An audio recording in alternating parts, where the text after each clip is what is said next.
എല്ലാവർക്കും SQL Malayalam video ട്യൂട്ടോറിയലിലേക്ക് സ്വാഗതം. നമ്മൾ ഇന്ന് ഈ വീഡിയോയിൽ പഠിക്കുന്നത് SQL അഥവാ സ്ട്രക്ചേർഡ് ക്വറി ലാംഗ്വേജിനെ കുറിച്ചാണ്. നമ്മൾ SQLനെ കുറിച്ച് അറിഞ്ഞിരിക്കേണ്ട പ്രധാനപ്പെട്ട എല്ലാ കാര്യങ്ങളും നമ്മൾ ഇതിൽ ഡിസ്കസ് ചെയ്യുന്നുണ്ട്. നിങ്ങൾക്ക് എന്തെങ്കിലും ഡൗട്ട്സ് ഉണ്ടെങ്കിൽ നിങ്ങൾക്ക് കമൻറ്റ് സെക്ഷനിൽ ചോദിക്കാവുന്നതാണ്. അതുപോലെ നിങ്ങൾക്ക് ഈ വീഡിയോ ഇഷ്ടപ്പെടുകയാണെങ്കിൽ വീഡിയോ ലൈക്ക് ചെയ്യുക. അതുപോലെ ഇത്തരം വീഡിയോകൾക്ക് വേണ്ടി ഈ ചാനൽ സബ്സ്ക്രൈബ് ചെയ്യുക. നമുക്ക് കൂടുതൽ സമയം കളയാതെ നമുക്ക് നമ്മുടെ ട്യൂട്ടോറിയൽ സ്റ്റാർട്ട് ചെയ്യാം. ആദ്യമായി നമ്മൾ പഠിക്കുന്നത് SQLനെ കുറിച്ചുള്ള ഇൻട്രൊഡക്ഷൻ ആണ്.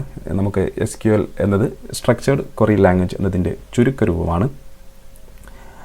ക്വറി ലാംഗ്വേജ് എന്ന് പറയുന്നത് ഒരു കമ്പ്യൂട്ടർ പ്രോഗ്രാമിംഗ് ലാംഗ്വേജിനെ പോലെയുള്ള ഒരു സംഭവമാണ്. പക്ഷേ നമ്മളത് ഉപയോഗിക്കുന്നത് റിലേഷണൽ ഡാറ്റാബേസുമായി ഇൻട്രാക്ട് ചെയ്യുന്നതിന് വേണ്ടിയാണ്.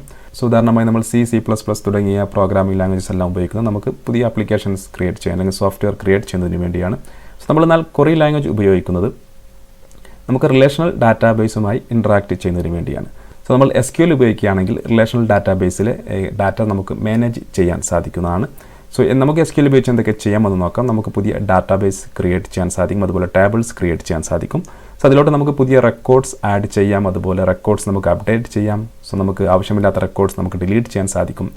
പിന്നെ നമുക്ക് റെക്കോർഡ്സ് നമ്മൾ സ്റ്റോർ ചെയ്ത റെക്കോർഡ്സ് കാണണമെങ്കിൽ നമുക്കത് റീട്രീവ് അല്ലെങ്കിൽ നമുക്കത് റീഡ് ചെയ്യാൻ സാധിക്കും റെക്കോർഡ്സ്.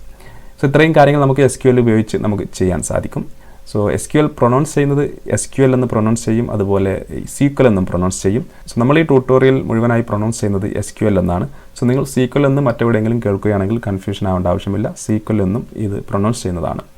ഇതാണ് SQLനെ കുറിച്ചുള്ള മെയിൻ ഇൻട്രൊഡക്ഷൻ എന്ന് പറയുന്നത്. ഇനി നമുക്ക് കുറച്ച് ബേസിക് കാര്യങ്ങളായ ഡാറ്റാബേസ്, റിലേഷണൽ ഡാറ്റാബേസ് ഇവയൊക്കെ എന്താണെന്ന് നോക്കാം.